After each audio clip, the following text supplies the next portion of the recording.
I've got to speak quietly because everyone is asleep.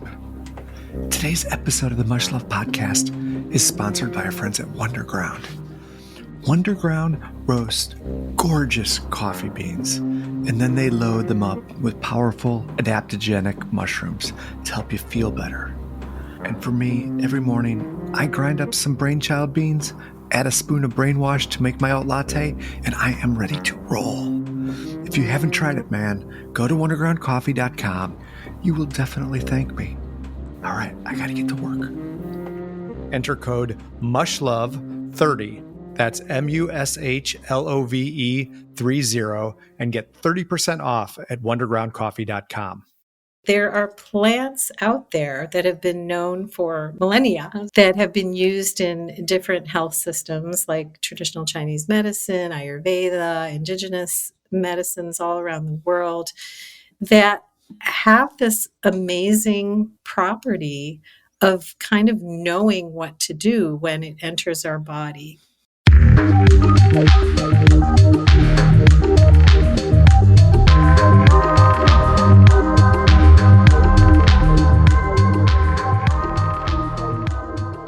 Welcome to the Mush Love Podcast. I'm your host, Tim Keck.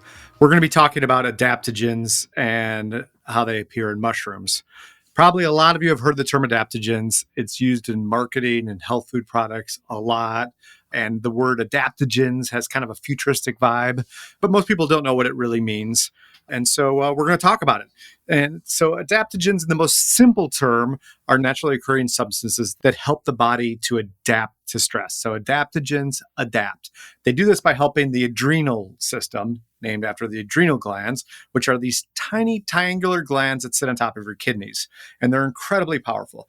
These glands manage your body's hormonal response to stress by producing and regulating a variety of hormones like adrenaline, adrenal gland, adrenaline, cortisol, which is also another name that's used quite a bit, and a bunch of others that all help to respond to stress in a healthful way, as well as metabolism, blood pressure, and also the regulation of salt and water balance in your body. So in a nutshell, adaptogens help your body adapt to change and stress. Adaptogens are found in some herbs and a lot of mushrooms. Mushrooms with cool names like reishi, cordyceps, chaga, lion's mane, just to name a few. I'll be talking with Dr. Arti Chandra. Dr. Chandra is a family practice physician who earned her certificate in functional medicine from the Institute of Functional Medicine. She is also board certified in integrative medicine and holds a master's degree in public health. She offers functional and integrative medicine consultation work and care at Vita Integrated Health in Seattle, where she also serves as the medical director. Prior to that, she led the functional medicine program at Providence Swedish Medical Center in Seattle for 15 years. And in addition to all of her clinical work, Dr. Chandra is very active in community-based efforts to improve health. We're really lucky to have her, and I'm excited to have this conversation with her. We are here today with Dr. Arti Chandra. Welcome. So great to see you. It's so great to be here, Tim. I'm thrilled to be in conversation with you as someone who introduced the onion into my life nice. Decades ago and brought me much humor during my political activism college days. So, that's great to hear. It's an honor. Thank you. I kind of want to start off with, the big focus of your work is functional medicine. And I kind of want to get what that is and what are you working on when you're working on functional medicine? Yeah, that's a great question. I think a good start because it can frame how I think about, everything else we're going to talk about with mushrooms. And, I think everybody understands conventional medicine as kind of an approach to health that's really more of an approach to disease, right? It's more of a disease-focused approach where you sort of name it, then you blame it, and then you tame it.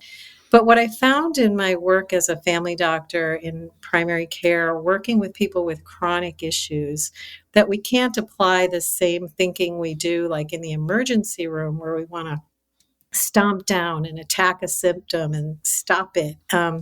We don't want to do that in chronic conditions, and we don't want to do that in creating health. And it took me about 10 years to discover functional medicine. But what's really needed is sort of a whole person approach and really trying to find the insults that are driving symptoms and driving conditions, looking for those root causes. And those can be Did you say little insults? insults to the body, Oh, right? Triggers, yeah, things that disturb it, that make it mad, yeah, that yeah. create an inflammatory response that's chronic, or an autoimmune response, or a reaction to toxins. And so, is Yeah. there like is it a kind of a time aspect of it when you're thinking about functional medicine, or is it just more of a systemic sort of way, or both? It's both, really. Yeah. The time aspect is, going back in time and looking for clues along the person's trail that disturbed their system, whether it's trauma, physical trauma, emotional trauma, antibiotics, different types of chronic stressors. And so there's that time approach. And the other time moving forward is that it's not necessarily a quick fix. It's about nourishing the body's systems. And, there's a foundational belief that the body has the ability to be well and stay well or get well, again, if it's given what it's needed, and what it doesn't need is taken away. So there's a time element in both directions. And then, yeah, there's a systems understanding where the body's all connected inside, right? A problem in one area can be connected to a seemingly unrelated other problem. They may have the same thing driving it. And unless you think of things in that way, you're otherwise just going to kind of compartmentalize and fragment this human being in front of you and say, oh, your knees hurt, go to this doctor. And oh, your gut hurts, go to this doctor. And, and you're fragmenting instead of understanding that the body is a whole system, not unlike our earth, right? That we understand that often with ecosystems and how they're all related and can affect each other. But we forget about that when it comes to our own bodies. And one of those things I wanted to talk about that's in this tool chest of these possibilities is adaptogens. And I'd kind of Mm-hmm. like to get an idea of like, what are they? People are talking about them a lot. You see them, particularly when you're kind of thinking about, functional medicine. So can you kind of give us, for the layperson, what adaptogens are and Mm-hmm. how do they affect and how you think about them? you know, the miracle of nature, right? There are plants out there that have been known for millennia that have been used in different health systems like traditional Chinese medicine, Ayurveda, indigenous medicines all around the world that have this amazing property of kind of knowing what to do when it enters our body. It's almost like a sensor. It's like a sensor is being brought in through these plants to read, oh, wow, this person's really hyped up and stressed. Let's try to find balance to the system and calm that stress down. Oh, this person is really weak and needs more energy. Let's, turn that on. So many people are using the metaphor of the thermostat, and I think it's a really good one, right? Because we all get that. We set our thermostat at a certain temperature, and when the room temperature goes down, it cranks up, right? And then when it gets too warm, it turns off. Same idea with plant adaptogens. And there are many that we've used, I've used in functional medicine for many years. To respond to this kind of adrenal fatigue, we call it, or adrenal stress situation that really help to just kind of mitigate and balance that stress response, which then allows for some more ease to the system and takes away from the wear and tear aspect. And so, yeah, there's a whole variety of these adaptogens. And not all botanicals are adaptogens. There's only certain ones. And some criteria that they've come out with for this is that they have to be safe and non-toxic.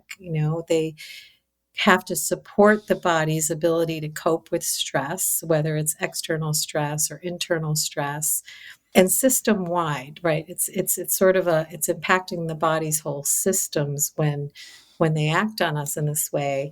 And the idea is bringing us back to what we call homeostasis, or balance, a stable state. Let's talk about mushrooms a little bit, and why are they a good source for it, and why are they targeted, and why is this, when you're thinking in functional medicine, why Mhm. these particular mushrooms, and we can talk about specifics and how to use Mhm. them and all those kind of things, but why mushrooms? Why is that an important resource? Well, I think it's they're sort of what we call in functional medicine like a functional food, like a food that has numerous benefits to the body and that helps restore the body back to wellness. And we say that about mushrooms and these other adaptogenic plants is because of the power that they have in regulating, adapting the immune system, regulating, adapting the inflammatory system.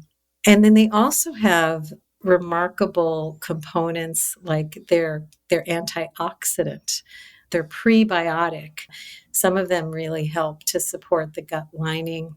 And it's a protective mechanism too against like pathogens that come into our system also. So it's both in not overreacting and reacting when it needs to react, or be Yes. protective when it needs to.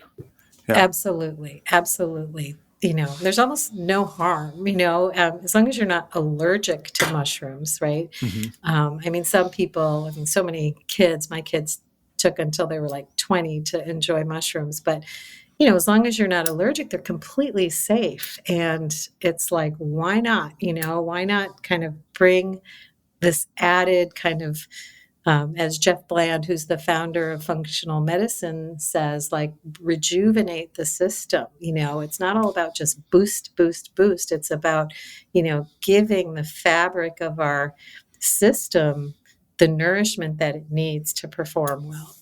And that's precisely what mushrooms do within the forest, that they manage and they transfer and they keep, they fight off intruders that are bad, and they do all of this amazing management within the forests. So it makes sense that they have that same kind of effect. And so when you're thinking about these kind of mushrooms, are you targeting specific kinds of mushrooms for specific things, or are mushrooms in general that are edible good for you, or good in these terms? Getting a blend of them, which is now possible to get blends and powders and some capsules, is a reasonable way if you're not eating them. Mm-hmm. Not all medicinal mushrooms are culinary. Many are, but not all of them are. Like, for instance, reishi mushroom is not one that you just like chop up and cook up, but it's a really, really powerful mushroom. So the ability to, utilize it through powders or capsules is wonderful. And it's the But same stuff. If you're eating it, not if you're just eating it as it's, your body reacts to it in a similar sort of way. the whole idea of whether you're using what are called fruiting body mushrooms, which are really the whole mushroom emerging directly from its growing source, which is typically from a log, or is it being kind of farmed, and grown on these grains? It's referred to as mycelial grown, but then you're getting a blend of the grain with the mushroom, so still beneficial, but just not as potent. So if you are getting a fruiting body, a true fruiting body, there's a lot of loopholes in the labeling system and how things are being allowed to be called. So it can be really hard to know for sure. But if you check out your suppliers, your supplement sources, and you know that it's fruiting body, then basically it's like you throw a bunch of mushrooms in your blender and you grind them up and make your own powder, make your own capsules. It's just So in being done general, as for a you. rule of thumb, and I know that there's some it's with some mushrooms, the mycelium has different or stronger components than the fruiting bodies, but as a general rule, the fruiting bodies is a great way to go. Yes. It's similar to eating them, right? Like you wouldn't typically pull out threads of mycelium and fry those up, right? Yes. Yeah. Yes. Well said. Yes. So, I think what you were asking is, are there instances where we may focus in on certain mushrooms over others? And I think for knowledgeable practitioners or knowledgeable people out there who understand and have looked into the research, the answer is yes. There are very specific indications for certain types of mushrooms, right? Just like people aren't each the same, mushrooms aren't each the same. They have their own personalities, their own kind of energies and properties that get brought into us, as we talked about earlier. So one example that's, of course, making the headlines quite a bit is lion's mane. Yeah. And, there is compelling research now that demonstrates that there are compounds within lion's mane that are neurotrophic. I kind of describe it as, for those of us that remember Miracle Grow, it's kind of like a Miracle Grow for your brain. And it's not the only thing that does that, right? Exercise is really, really good for. It's better than Roundup for your brain. It's way better than Roundup. Oh my gosh. Polar opposite. If we could just remove that substance from our planet, the planet would be healthier, and so would humans. So lion's mane has these neurotropic factors in them that have now been demonstrated in one recent study out of Australia that demonstrated improved cognitive functioning in people with what we call MCI, mild cognitive impairment, over about 16 weeks of taking it. And they did what's called a crossover study, which is then they had people start taking the placebo after that, and they lost some of the benefit once they were no longer taking it, which gives, what those studies do is they help support that it probably was the substance that was giving the benefit. So that's really an important property of lion's mane. So I love it for gut health and supporting probably 99% of my patients I work with gut health. And and so I often use a blend of mushrooms for that purpose. And what's your blend? So lion's mane and what lion's else mane, cordyceps, reishi, maitake is in there, and I think shiitake as well in one of them that I recommend. And the cordyceps is another one worth talking about. I mean, they're almost all worth talking about, but I know we don't have too much time. But cordyceps, as many people may know now, actually helps increase like ATP, which is energy in our body. It's just like how our cells work, right? It's like one of the earliest aspects of what life is. Absolutely. And, so much of our population is tired. We are not making energy like we should for all the reasons I described earlier. It also apparently can help your cells take up more oxygen, particularly in the lungs, and that's measured by something called VO2 max. And people who use cordyceps have improved VO2 max scores. Wow. And that then can lead to more exercise performance, more stamina, more endurance, less fatigue post-exercise.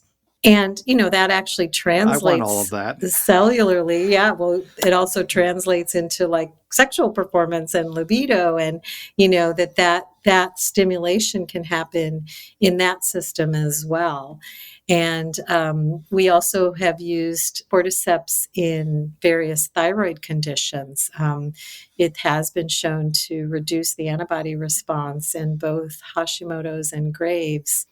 Is the strategy to be just using these regularly, and is it like a intense amount of dose at a certain time, or is it over time just have it be part of your diet? Well, I will say that in certain conditions, like if somebody does want to bring these in their cancer care, it is best to work with a trained practitioner, who understands dosing. That is when you want to get into some of the higher dosing. But for maintenance, food is medicine, right? We know that. The healthy food is medicine, not processed food. Healthy food is medicine. Sweet tarts are And not so medicine. sweet tarts, ding dongs, all those things, not medicine.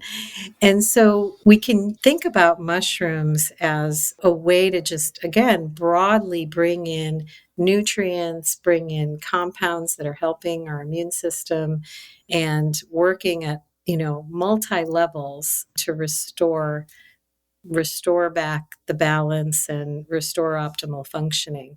So as a maintenance, as a general, it's why we want to have just generally healthy diets also. That's amazing. And these mushrooms are also really good for the environment as well. So I know that you're interested in this topic, and I want to hear a little bit about that from you.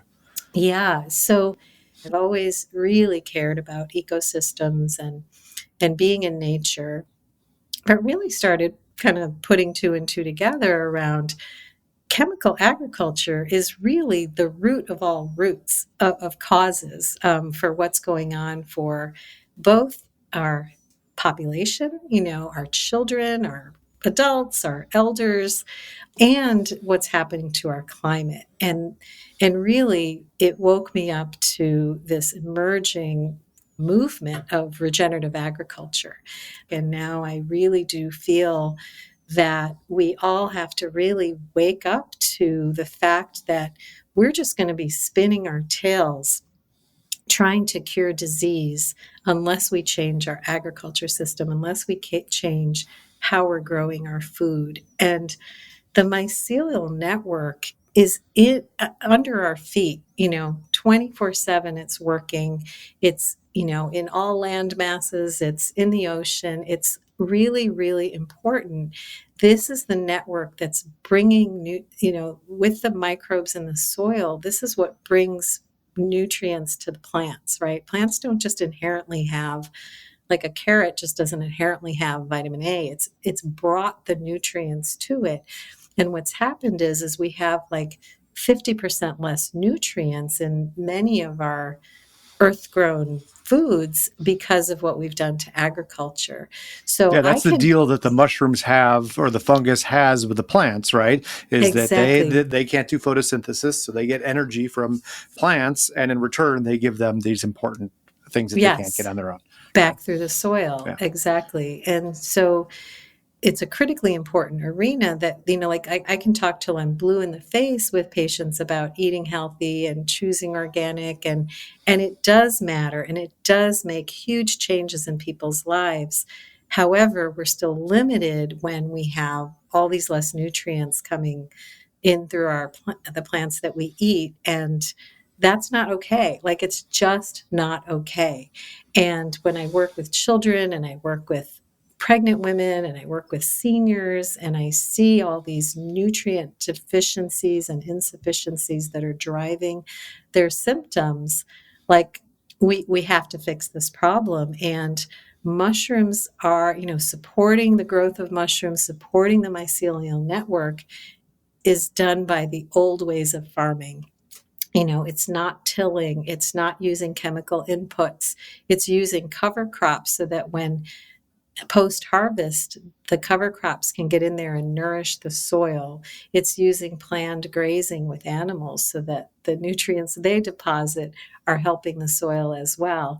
And by doing all that, not only do we help human health, but the land mass, the soil is a huge component to carbon sequestration. It's supposed to sequester carbon. And because of our chemical agriculture systems, we are no longer sequestering carbon like we should. And in fact, we're releasing CO2, nitrogen into the atmosphere and not sequestering carbon. And that is, of course, we all know is a huge, huge contributor to climate change. So even just shifting like 25% of the land mass or some statistic like that to regenerative farming could actually start reversing climate change. We are so connected to the soil, like, we eat from the soil, we live on the soil, we play on the soil, we work on the soil. Like, it's so important that we take care of it, because it's literally a huge, huge contributor to what we're seeing in the environment and climate change and all the degradation and the flooding and the soil erosion and so forth. So, and mushrooms actually offer us a whole variety of nutrients as well. They carry selenium and zinc and magnesium and copper. And these are all happen to be nutrients that in the US, Americans have become insufficient in. It might not be like, true deep deficiencies like, scurvy and rickets and to that level, but it's insufficient enough that it's not allowing our immune pathways, our inflammatory pathways, our neurotransmitter pathways, our hormonal pathways to operate optimally. So, go for the mushrooms because they're superfoods. They have a symphony of nutrients in them. There's synergistic effects. So just chop some up and, wherever you can. Even button mushrooms have lots of nutrients in them. Most mushrooms are high in beta glucans, which is what offers this prebiotic effect. And think about the source of your mushrooms like they're, knowing that their true fruiting body will give you more bang for your buck, really. And I think is the better way to go overall. Yeah. This conversation has been so helpful for me, and I think it will be for our listeners. I really appreciate it. It's been really great talking to you. Thank you for all of your work, and hope to have you on the show again. Thanks so much, Tim. It's been a pleasure. Thanks again to Dr. Chandra. If you'd like to learn more about Dr. Chandra or any of our guests, go to mushlovepodcast.com. Subscribe to Mush Love wherever you get your podcast. Thanks, everybody, and see you soon.